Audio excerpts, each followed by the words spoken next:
Hey guys, what's going on? Welcome back to another episode of SMG Fishing. For those of you who just subscribed recently, welcome. I hope you enjoy all these videos that we're going to be putting out. So guys, I've been looking back recently on the videos that I've been doing. I've been doing like trolling motor videos and like swing way hinge videos. If you guys haven't checked those out, make sure you go ahead and do that first. Anyway, I've realized that I've been doing a lot of other videos that kind of revolve around fishing and boating and stuff like that, but I realized that I haven't been actually doing videos on my boat. I haven't been updating you guys, and I've actually made quite a few changes since the last time you saw it.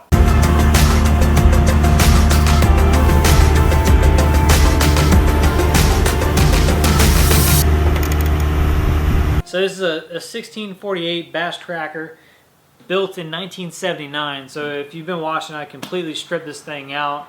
It's 16 foot long, 48 inches wide, so it's got a really good balance on the lake. Okay, so the first thing I'm most excited about with this boat is, and you'll have seen the steps if you watched all the videos leading up to this one about this project, is my live well system. So I've got a fixed live well tank in here. It's got a pump in unit from Flow-Rite, which is a two-directional valve, so it'll recirculate and it'll pump out. I got to pump out in the back side of the boat, so at the end of the day when I'm done fishing, I pull the switch out, hit the pump, and it pumps everything out. So I got this switch specifically because it doesn't have lights in these switches. I don't fish at night, and even when I do, I don't really need to use these, or if I do, I have a flashlight or I can fumble around and figure out where they are. I did get one with two USB plugs in it. I feel like the USB plugs are really good for charging your cell phone, or if I need to charge GoPro batteries or something while I'm out there, they plug right in, good to go. And I also got a switch with a gauge on it for battery voltage, because I have two different batteries. One battery is running my trolling motor separately, and then all my other accessories, the three pumps that I have hooked up back here, the nav lights, and my trolling motor, or my depth finder, are all hooked up to this accessory switch. So I have three switches here. The first switch, and I try to put these in order so I could remember which ones they are, is the first switch takes water from the transom pump and pumps it into the live well. The second one takes the water that's in the live well through a drain and out the recirculation valve and recirculates that water. And then also with this valve that I have in here, this is a Flow-Rite pump out valve. It's a two-direction valve. Really, you could use it for anything, but if it's pushed in like it is now, it sucks in water from the drain from in the live well, and it just recirculates it to give the water some air, some oxygen to keep those fish alive. At the end of the day, I pull that switch out, and then it pumps it out to the pump out valve that I have on the side of the boat to get all the water out of here. The third switch I have on here is a bilge pump. Every boat should have a bilge pump on it. I don't care how big or how small it is. You should have some way to evacuate the water out of your boat in emergencies. The other day I was fishing in like a torrential downpour, and I actually had to get up and I had to turn this pump on probably like 10 times during the day. You don't realize it, but with a big boat, or a bigger boat like I have, a 16-foot John boat, it takes on a lot of water, just a big pan sitting out in the middle of the lake. And I'd hate to be that one person that loses their boat because they didn't have a bilge pump and it was raining. They weren't smart enough to turn it on. And that's the third pump right there. So this is awesome. I love this live well system. I really haven't even gotten a chance to use it yet. I try not to put fish in the live well unless I'm fishing a tournament. So I have this pedestal seat back here. The pedestal is not in right now, obviously. These seats I'm really impressed with. I got these seats on Amazon. It came with two of these identical seats for $70. They're awesome. And I also forgot to mention that since this voltmeter is always on, I actually ran a separate switch to that voltmeter and the USB charger port to a switch under here that's concealed, so it's out of the way, and you just flip it on and off. Pretty simple. Alright, even though it's incomplete right now, this is my rod locker. Eventually I do want to put a rod to support from back here all the way up here, and put a hinge on it just like I've done with all the other hinges on my boat. And I want to put a lid here so that I can eventually put a lock on here and won't have to worry about leaving my rods out and getting them out of the weather, obviously. A lot of people have been making their own rod tubes and stuff to keep their fishing poles in. And I don't really like rod tubes. I hear a lot of complaints with people breaking off the eyes if they're careless, or if somebody else is using their boat that they're careless and break the eyes off your rods. But for now, I have these boat buckle vertical rod holders. These are meant to like sit on top of your boat or on the wall or something, but I think what I'm going to do is I'm going to mount I mount one back here and mount the other up here. That way I can fit 4 rods in on one side and 4, I'll buy another set and put 4 on this side. I think that'll be a really good update for this boat to keep these rods from bouncing around going down the road. And so another cool feature to this boat, this is a Garmin Striker SV7, meaning it's got a side view, which is their side scan radar. I love this thing. So this is a really cheap and simple piece of equipment to use. It costs $500 I think from Bass Pro Shops. You can also pick them up on Amazon. I'll have that link down below in the description.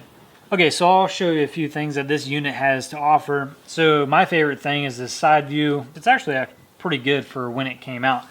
So side view is, if you don't know already, is side imaging. So instead of shooting a radar beam straight down, what it does is it shoots radar sideways. So when you're looking at things, you can see like brush or some kind of sticks or something. You can see logs in the water. You can see logs that are underneath you a little taller. Like I think over here is a bunch of tires or something. It's really awesome for seeing structure or for looking up underneath docks on lakes and stuff like that. Pretty cool feature. It's really cool. It shows you like shadows of tall trees and all kinds of cool stuff.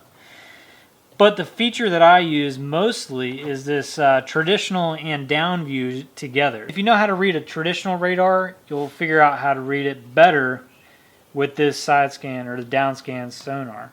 So over here you can see some lumps right here, and look over here and figure out what it is, if it's a rock or a fish or something like that. And obviously this thing shows you depth, temperature of the water. It shows you how fast you're going because it also has a GPS built into it. And it also gives you voltage and the time of day. So here you can see a bunch of fish, and you look over here and these hard dots are all fish. And then it also has a waypoint map. So now the only downside to this unit is that it doesn't actually have a really good map. It's got a waypoint map, which is, so here I'll show you exactly where, you know, I've been on this lake. You can drop like waypoints, so there's rocks there, rocks there.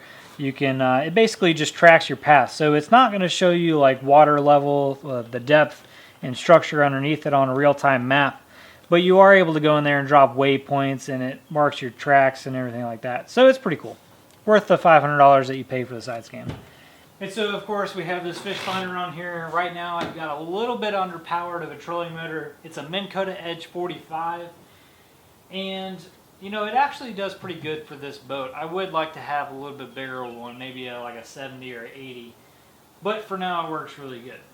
I also have a pedestal mount seat up here, which I hardly ever use, but I always wanted to put it in there because you never know if you're going to want it later on down the road, or if you sell it, if somebody else is going to want that feature. So I put it in there anyway. And so this is another feature that I'm really proud of. Not the trolling motor, but the recessed foot pedal. So you can go out and buy recessed foot pedals for about $100, $150, depending on what you're looking at. And you get some cheaper ones for like 80 bucks. I didn't want to spend that. What I did is I went and bought a piece of aluminum and folded it up and reinforced it. So I still have a recessed trolling motor mount for my foot pedal, and I only spent 25 bucks on it. So overall it was pretty cheap. So this is another really cool feature of this boat. It does have a fold-away tongue. If you guys want to go check that video out, I'll leave that one linked up above here so you can go see how this was all done. Put a new 2-inch coupler on there. I have another winch on order, but brand new safety chains, new winch. So pretty much this entire tongue is brand new. And of course, last but not least, I bought a 9.9 2006 Mercury outboard motor. It's got a few issues with it, mostly cosmetic, like this gasket. Somebody tried to glue it on there. The other issue I'm having with this is I think this coil's bad. I'm hoping it's not the CDI unit and it's just the coil. But this weekend we'll be doing some troubleshooting on it. Basically it works right now. I can get up to about 12 miles an hour. And with this boat I think that's probably reasonable. But I am having an issue. A good way to test your coils is to turn it on, let it run, and if you pull one cylinder plug off, it should keep running. I don't know if you can tell or not, but when I pull this plug out, there's no change. And I can also feel this one shorting out on me right now. Sometimes it runs better than others. Sometimes it runs like this. But if I pull the bottom spark plug out, it completely dies altogether.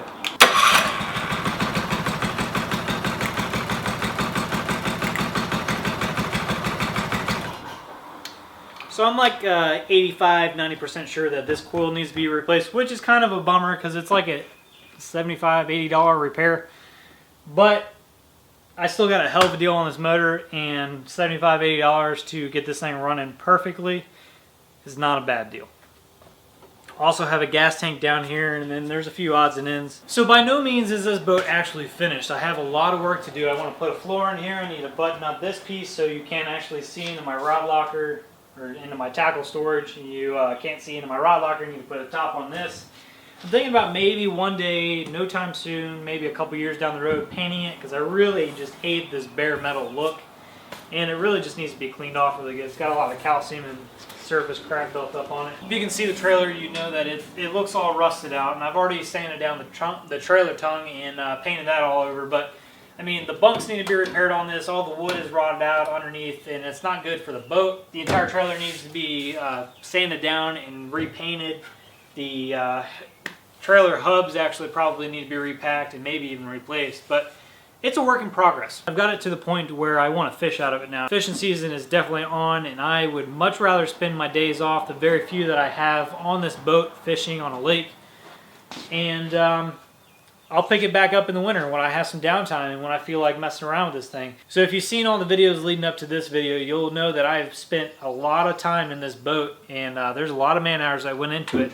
And quite honest with you, I'm kind of sick of working on it right now. I'm ready to fish out of it. That's why I bought this boat in the first place. So we'll be fishing out of this thing until about winter time comes around, and I feel like working on it again. There's a lot of things I need to do to it still, but it's a pretty damn good boat so far. Just myself out on the lake with all this gear and everything. Like I said, with a half crippled motor, I've been doing about 12 miles an hour. And I'm thinking I can bump it up to about 15, and I'm hoping, because right now I'm not getting on a plane, I'm hoping I can get up on a plane with it. It'll make my life a lot easier. Well, I hope you guys enjoyed today's video. If you did, go ahead and hit that thumbs up button. Remember, all the products that I talked about today are linked down below in the description if you want to check those out for your video. And if you haven't already, or if you have, thank you for subscribing, and go ahead and hit that subscribe button.